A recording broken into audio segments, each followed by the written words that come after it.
You're listening to Welcome to Eloma, a podcast for highly ambitious dreamers who get shit done. I'm your host, Kylie Peters. This is a space where we talk about growing your business from 7 figures to 8. Now, many of you know that I stake my claim in the small business space, and very rarely do we ever consider an 8-figure business to be a small business? However, for anyone listening who has either had a shift in strategy, a new vision, a new partner, acquisition, you name it, listen up, because today we're going to talk about some of the big shifts needed to take your business from 7 figures to 8 with our guest, Julie Ellis. Julie is an author, professional speaker, and leadership coach to scaling entrepreneurs. She brings her 25 years of corporate and Canadian entrepreneurial experience to the table and is co-founder of award-winning Mabel's Labels, one of Canada's greatest small business success stories. So let's go ahead and jump into this. Welcome to Eloma, Julie. Thank you. It's great to be here. Well, we are excited to have you. You're definitely the first person we've had on the show with this area of expertise. So I'm very excited to jump into this. Julie, we talked not too long ago about the differences in going from a 7-figure to 8-figure business. We know that going from $1 million to 10 million definitely doesn't happen overnight and is quite a leap. But talk to us a little bit about that journey from getting from 1 million to 10 and what owners need to do to position themselves for success. Yeah, I think as you go from 1 to 2 to 3 million, you start sort of stress testing the systems that you've put into place that have gotten you there.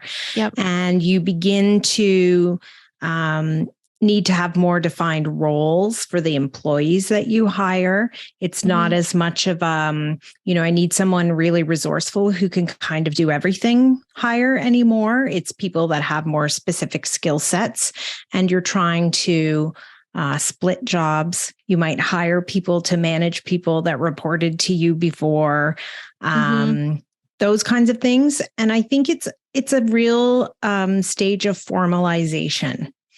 You can be formal at 1 million, but it's a different level of processes and communication that need to come into play to find success. Yeah. So what are some of the challenges? You just mentioned people very specifically, but what other challenges can people start to anticipate? I know one of the things you had mentioned last time, the difference between emotional and going from people looking at this as a job, So Yes. What other challenges should owners be keeping their eye out for? Yeah. So I think HR, human resources, comes into play in earnest around, the people that come to early teams are all lifting. Everybody's lifting and striving for something. And somewhere along the line to $10 million, you have people who have jobs. And so there's a difference in how people want to be treated and in the formality that you need to have in place.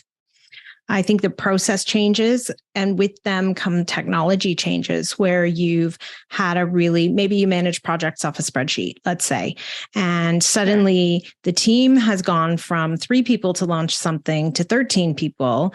And the spreadsheet is somebody accidentally deleted it from the Google Drive. Oh, no. Right. I mean, it's those kind of things where you start, or the moving parts are too many and the spreadsheet doesn't work anymore because you're not seeing sort of the collisions and contingencies that happen.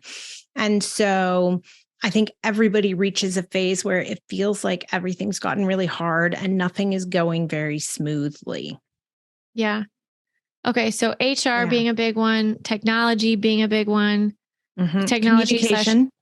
Like the amount of formality in communication that you start to need in order to make sure that all the people who need to hear pieces of news or updates are actually getting them. It, used to be you had 3 people, you could kind of update each of them on an ad hoc basis and everybody kind of knew what was going on. And you can't do that anymore. Somebody's always being left out, or somebody, and it is often the same person, even though you don't intend it to be, something like that starts happening, right? Where it's like, why didn't I know this? I never know anything. And so making sure that you start to think about how you have to do things. And communication is a really big piece also, I think, because you have to reiterate and communicate more than you ever think that you need to. Okay. And so that's a big piece. And then technology changeovers, like foreseeing when you're going to hit the limit on a system that you may have acquired or that you're using that's core to your business, and how difficult it will be to make changes. Oh, technology changes suck. Yes, they do. They're They the do. And everything's worst. so integrated now that it makes it really challenging. I think it's also like the plethora of options that are out Oh there. It my makes it God. hard to figure out what to adopt and what's going to work for you, and not to buy something that's too heavy of a hammer, right? So how do you make changes that take you more than a year, but probably not to 3 years when you're growing really quickly? Yeah. So I can mean, you that's a find full-time technology? job. Yes. And can you find technology that will scale with you, but isn't so big at the beginning that nobody wants to use it because it's way too complex for what you need to do? So I think that's the Yeah. art actually of growth in this phase, is finding things that will last for long enough that you're not like, it feels wasteful or like a wasted effort. Mm-hmm. To actually get them, but also that you're not buying things you need at 20 million. You've got to find this path, and it's very tricky to do, to not over, put the hammer down with over processes and over technology that's just way too complicated, those kinds of things. Yeah. While at the same time feeling like, okay, it's that feeling like, as soon as you know what you're doing, some big change is coming down the pipe.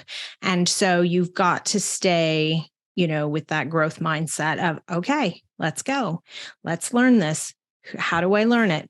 Who do I need around me to help me learn it? Mm-hmm. How do I, sitting at 4 million, knowing I want to go to 10, how do I assemble some team who can help me get there, but who still has the capability of working at 4 million? Yeah, that's a whole thing, man. Yeah. Okay, I have a lot of follow-up questions here. Yeah, So for sure. how would you, is there a role? Is that an external consultant, or is it like an internal role that somebody hires to plan for that process in terms of the people and the systems and the technology, et cetera? Or is it more of a gradual, hey, here's our 5-year plan and we're just going to slowly chip away at it kind of thing? I think that's more of what it is. Sometimes I think you hire external advisors or consultants to help you with really specific things. Sure. Like at one point at Mabel's Labels, we had an operational coach. So somebody who was really strong at seeing operations and how we needed to make changes to scale. And so they came very broadly into the business as an advisor to the founders. At other times, we also had somebody who was really skilled in Lean Six Sigma who came in and helped us really overhaul and vision the next era of our production facility. And that was, somebody who came in and worked with production. So it was sort of, because we didn't need to necessarily hire somebody, we needed someone to help us envision the system. And then we had the technology team to build it. So we just needed, so where do you need that help and where can it help you? We could have hired that expert. It would have probably been expensive, and we didn't truly need them all the time. Yeah. So if we could bring that into the culture, and then we could look at, okay, now should we send some people from our organization to get trained up and that sort of thing. So that was sort of how we would layer advisors in and experts who could help us with things. Is there any correlation or key metric in terms of revenue to overhead headcount, headcount, not overhead? Obviously I'm sure the answer is it depends on the business, but I'm just curious if there's, you need to hit a certain number to hire a certain number of people, or if it goes in inverse, or if it totally depends on the business. I think it depends on the business, because it depends on what kind of gross margin you're working on and what that leaves you for staffing. Once we knew our business, we knew, kind of percentages of what we were spending on staff. And then we would make decisions around, okay, So we have a budget to hire somebody. We need some really great expertise in, let's say, marketing. And the person we need is really, really expensive and we can't afford them. But if we could hire somebody, middle ground and hire the really expensive person as a consultant and have them come in and give us advice, that allows us to, work our budget in a much more effective way. So we would do things like that as well in terms of, can I get even better quality, but on a fractional basis that will help bring the knowledge into the business that we need and teach our people about how to execute on it. So training your team to level up by utilizing highly trained experts in small doses. Yeah. You talk a little bit about KPIs, key performance indicators. What are some of the big KPIs that businesses who are looking to scale so aggressively, as you're talking about, need to keep in mind?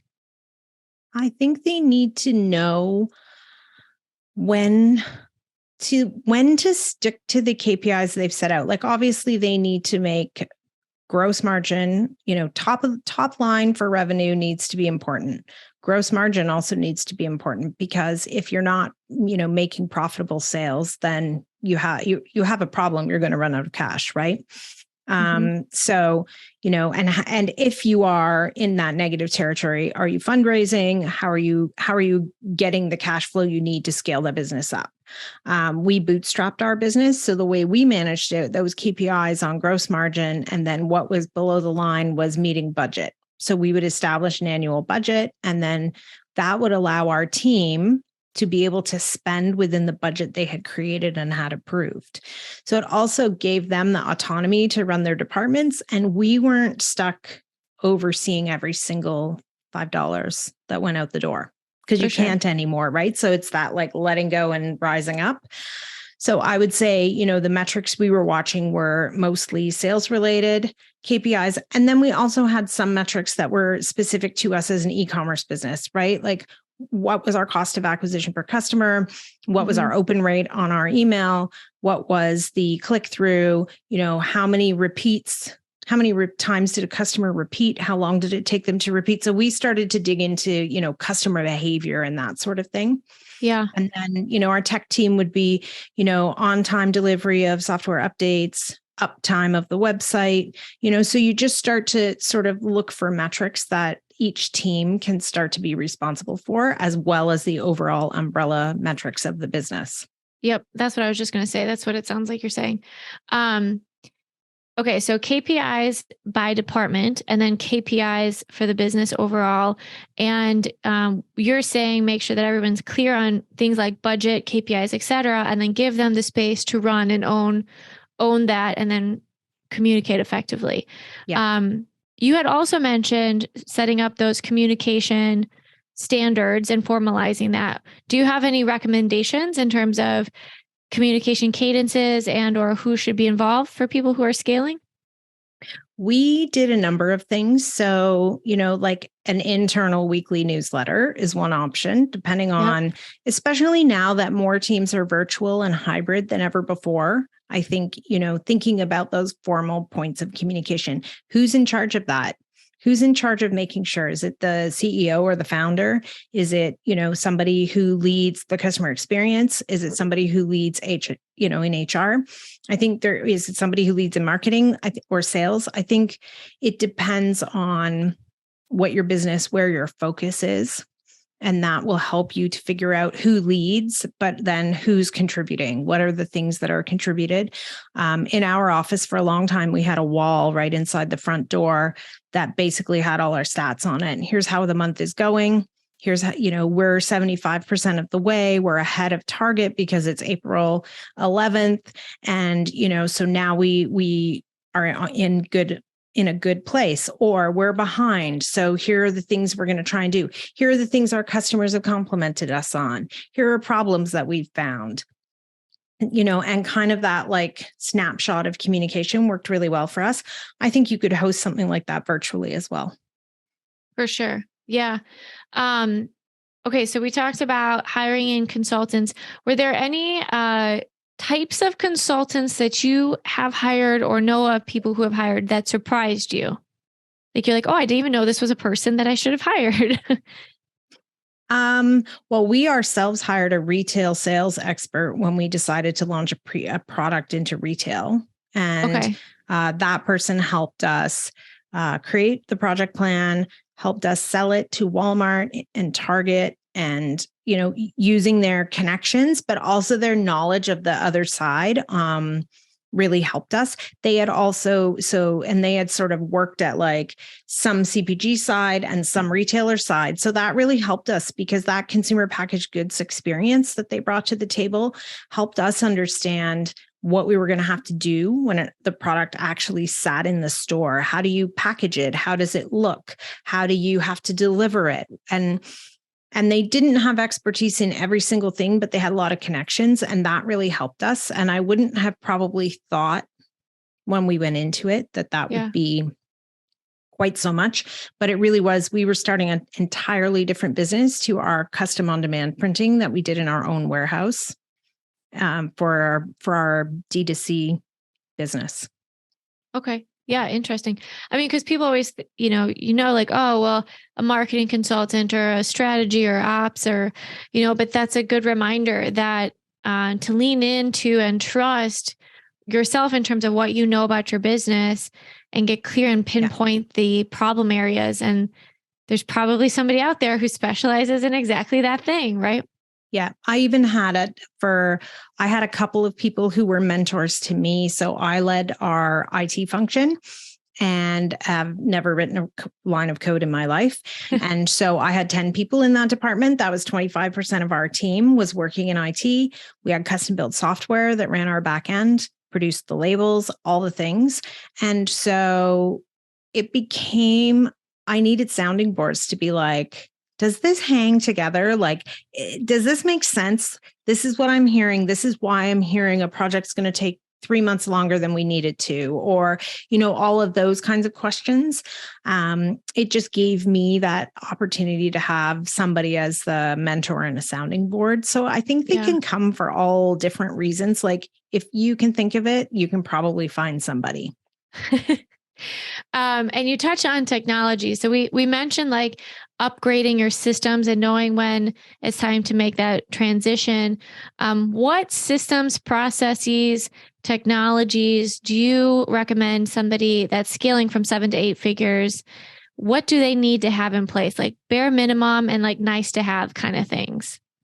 They need some kind of customer management tool, a CRM, or, something where they can house their information and, they can communicate with their customers, all of those kinds of things. Obviously they need sort of day-to-day, like email management, office baseline, all the programs that are needed. Sure. And they probably need something where there is, some kind of like tools for visibility on projects and what's happening there, whether you're like using project something. Management. Yeah. And it can even be something like, for our IT sprints. So we were doing sort of a sprint methodology, prioritizing the work, setting 2 weeks, we would use like a Trello board, and you could just really easily see like, where's everybody's work at, move the cards across the different categories. So you need something where you can catch a visual of it and where you can stay updated as well, because, that gave me the ability as a leader to go in and be like, this is kind of getting off track. I should probably turn up to one of their daily stand-up meetings and find out what's going on. Yep.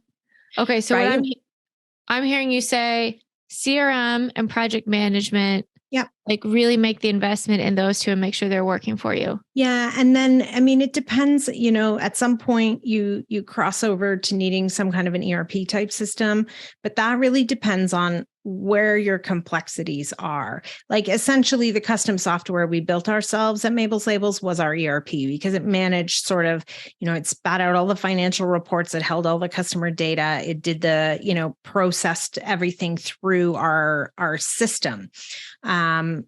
But those ERP, and we ultimately, we custom built that system because we couldn't afford to buy one at the time that we needed it. But it is figuring out like, what are those big investment pieces? Where's your complexity? Like our complexity, and another place we invested heavily was website, because not so much in the early days, but in the scaling days, because our complexity was you're typing in your name onto a label, and we want our website to show you what that looks like. We want it to show you pick a design, you pick a size and a shape of label, you type in your name. We want that to render for you on the website. That was our complexity. Other places, if you've got an inventory that has 15,000 SKUs in it, there's your complexity right there. Yeah. Right. So it really depends on where your complexity sits in your business, what you'll need to help you. Okay. I don't know if you can answer this one. Not that it's meant to be a trick question, but I'm just curious.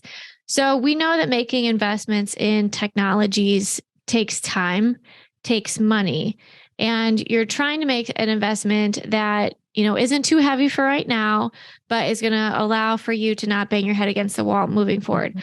So in your experience, what is like a reasonable amount of time to make this investment? And then like, if it probably hurts for a little while you get it in place, but is it like, okay, once it's in place, give it a 6 months, a year, et cetera, till you start to see the ROI on it? Or is it immediate, or what's been your experience? My experience has been more that the investment period is, 6 to 9 months to launch a new website. That's more the investment period. And then once you launch, you have a troubleshooting period of 6 weeks to 12 weeks. And then it should really start to show you the ROI. But IT projects are hard, and they can really go south on you. And it's incredibly stressful, especially if you're a non-technical founder and you don't have technical people around you. And so it is trying to find good people, probably advisors or consultants, who can help you with that piece, because, if it's going to take a year before you see ROI, you're going to have to calculate that from the very beginning. Yeah.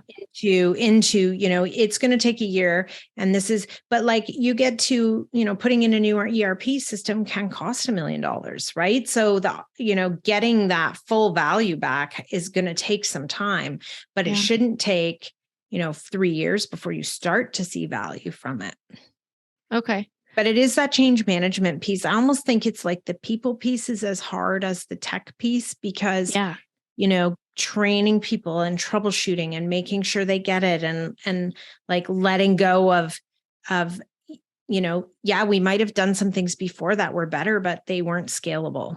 And like, what are all those trade-offs, and how you bring everybody along towards them is a really hard thing. It's like that same thing when they talk about delegating, where founders don't like to delegate because it will never be done to the 100% that I will do it at. Yep. But you lose sight of the fact that a whole bunch of people doing 80 to 85% means that I have so much more capacity. And so it's that same kind of thing with technology, right? There are some things you may have to let go of, and you've got to prioritize what you really need out of it so that you get the best outcome you can. Yeah. Yeah. Focus on what really matters to you. Okay. And the last area I want to talk about in terms of like specifically focusing on growth, I would imagine that mindset plays a role in this rapid growth. Well, I shouldn't say rapid, but in this aggressive growth strategy. So what mindset shifts do people need to prepare themselves for when going through this growth phase? I think it's things around the decisions feel bigger. And when they feel bigger, they can feel harder to make. That makes sense. So like, okay, this is a $1 million decision. It's no longer a $5,000 decision, right? Yeah. Like those kinds of things. And I wrote about this in my book. You have to be so careful, because not making a decision is also a decision. Yes. Sitting on your hands and thinking, is not a decision that you want to end up in, because your team is looking to you to continue to drive things forward. And so, finding a really good decision-making process to help you, I think, is part of it, and understanding what you need in order to make a decision. You need data. Do you need a business case? Like, what are the different pieces that you need in order to successfully move forward? And then I think it's, keeping that growth mindset of there are advantages to being bigger and having struggles because you can afford to bring people on to help you solve them. Right. Yeah. You can afford an advisor or a mentor, a consultant who comes in for a brief period. So there are advantages to that, but sometimes it can feel hard all the time. So keeping that growth mindset, right? Like yes, I don't know and I'm learning and, and also being conscious of like, when we all had that great idea and we started our business, in my case, in a basement, we dreamed of it being really big. Like we dreamed from the very beginning about having an IPO or doing something very big with our business. But the reality of growing a business is that it's hard and you shouldn't do it alone. You need to find networks and you need to find resources where you can be amongst other people that are doing the same hard things. And you can find, they'll be like, oh, I had that problem and I did this about it. Like you've got to put people around yourself because if you become an island, then it becomes more and more difficult, I think. Absolutely. I mean, I think that's probably true for any stage of business. It's never easy. I read somebody posted this on LinkedIn earlier, but I was like, yes, I say this all the time. Like, I don't think it gets easier. I think you just get better because the problems get harder. Right. So when you can find your people, whatever that means to you at whatever stage of business you're in, like there's something really, really special about not having to go at it alone. Right. Yeah. There really is. There really is. I'm a huge believer in community because I feel like entrepreneurship can be so, so lonely if you don't build community for yourself. 1,000%. Right. Now, Julie, you've gone through this process. What have been some of your greatest learning lessons doing this work? I think that I will say like learning to have effective systems for things, delegating, decision making, learning about yourself. Like, you have that big decision to make and you're over consulting, right? You run into people where you're like, well, I've talked to 11 people about this. And I'm even more stuck because I have 11 different answers about what I should do. And I don't know what to do. And so like setting limits for myself, being like, okay, big decision. I'm going to consult 3 people. I think those are the best 3 people. And, anyone else who has an opinion, I'm going to kind of try and close down a little bit because you can get into that inertia, right? So it's figuring out what you need to keep yourself moving forward. And for me, it was about having some systems and some ways that, I could articulate to my team. I'm like, hey, I love this idea, but you can't get a yes from me on it right now because here are the 3 things I need from you. I need a bit of a business case. Doesn't have to be huge, but give me a 1-page, give me a little financial projection. And, tell me why this is a priority over other things. If you can do that for me, then I have enough information to make a decision about. Right? I love that. I'm making notes over here. As you said, decision-making process. Like that sounds so simple, but and we all make decisions every day, but I have no documented process. And so now that's on my to-do list is like create the process of which to make decisions. And then maybe we make fewer decisions on the path of making the ultimate decision because we have a process to follow.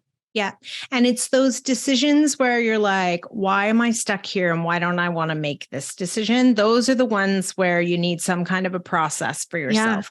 Or the ones where you get all tangled up and you're like, oh, why did I go and ask them? Now I don't know what, those are the ones where you need, and there's probably a pattern to them and how they is it in a certain area of the business where you feel less comfortable or less sure of yourself? Like, what are the parameters of why it happens and try and then figure out how you can navigate that. Yeah. And I love how you said too, learn more about yourself and then connecting that with what you just said here. There's probably patterns in the decisions that you're struggling with the most.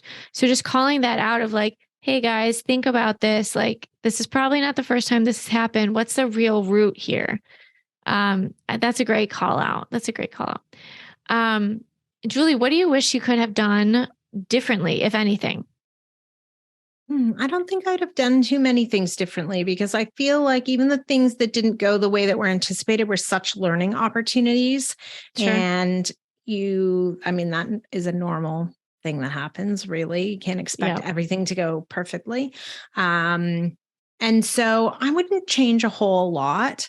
I had co-founders. We ran that business together.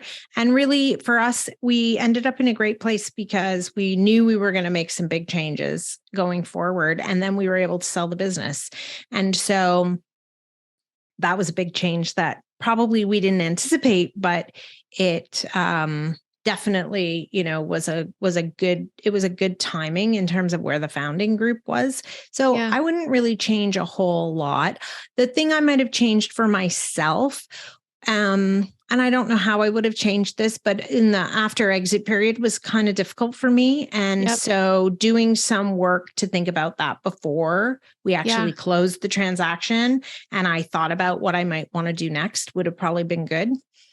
Yeah. That's one of the things that we talk about a lot in preparing for exit planning is, there's so many moving pieces, but so often we forget about like the emotional aspect and we forget about the human reality that tomorrow you don't wake up and you don't go to the job that you've been at for however many years.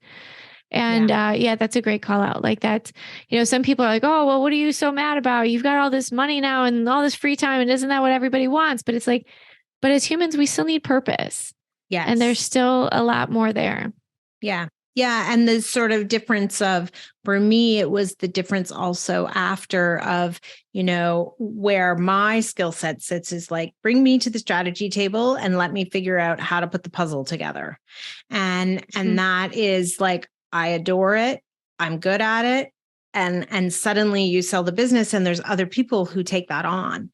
And so, it took me through then a cycle where, ultimately I left and really I left because I didn't want to work for somebody else. But it took me some time to figure that out. Yeah. And it's a very personal journey. Absolutely. Yes, it is. Absolutely. And okay. So Julie, what are you working on now? What's on the horizon? So now my book, Big Gorgeous Goals, came out last year and I've been thank you. And I've been really focusing in now on women who are growing businesses up to 10 million and working on mastermind group for them, as well as some one-on-one offerings to work with people to really create the plan to do that because it's big changes and it's, a bit of a bumpy and a lonely road. And so just trying to bring people together around that because I have a real passion for women entrepreneurs and I would love to see more women growing big businesses and having great success. Yes. Yeah, I know we talked about that briefly. I'm definitely on the lower half. I'd say, I'm working on the people who are maybe $500,000, $250,000 to like 2 or 3, maybe tops. But yeah, it's nice to know that there's counterparts, right? So it's like, as we all go through these stages of life, it's like, okay, now go talk to Julie, So that's great. Julie, what, as you think about, your life and your life's work and, the impact you want to make, what is the impact you want to make or the legacy you want to leave on the world? I want people to want to be entrepreneurs and especially women and to really embrace entrepreneurship. There's so many biases in, financing businesses and getting investors and all of those things that really working with women to grow big businesses is a big piece of what I want to leave for the world. And I, telling my stories and some of the, other entrepreneurs that I know who also have grown big businesses and really helping people, take that step up. Yeah. I've said this a number of times, but I feel like there are very few entrepreneurs I've met who have started their business for any reason other than to help somebody do something. Yeah, I think women in particular see a need, they see needs in the world. And I find it endlessly fascinating what people see that causes them to start businesses. Like, it's so fascinating, the different things that we all see as needs based on our own experiences and where we come from. And I find that really inspiring. Yeah, for sure. Yeah. Okay. So you've done a few things in the world of entrepreneurship. You've lived some life. What is your greatest insight or discovery about life and entrepreneurship? That you have to find, people talk about balance, or for me, it's more about like a flow that can work between them, because entrepreneurship can take over your life and you need to protect yourself for the long haul. It's a marathon, not a sprint. And so I think that is a huge learning of, being serious about being an entrepreneur while not taking yourself too seriously. Yeah. Yeah. Yeah. That's one to noodle on. Yeah. That's a good call. That's a good call. Yeah. And it's a hard thing to do. It is. I think it requires a lot of boundaries, a lot of self-discipline, a lot of constant reevaluation, but you're absolutely right. 100%. Julie, thank you so much for sharing all of your words of wisdom with us today. For anybody listening, if they want to get in touch with you and learn more about you or potentially work with you, what's the best way for them to contact you? They can reach me at julieellisandco.com, or they can find me on LinkedIn. LinkedIn. Okay. Yeah. And for anybody listening, if you've enjoyed today's conversation, please go ahead and leave a review wherever you're listening. And Julie, thank you again so much for joining us on the show. We really appreciate it. Thanks for having me. To continue learning how to better build your business and make your vision a reality, subscribe to the Welcome to Eloma email list at welcometoeloma.com.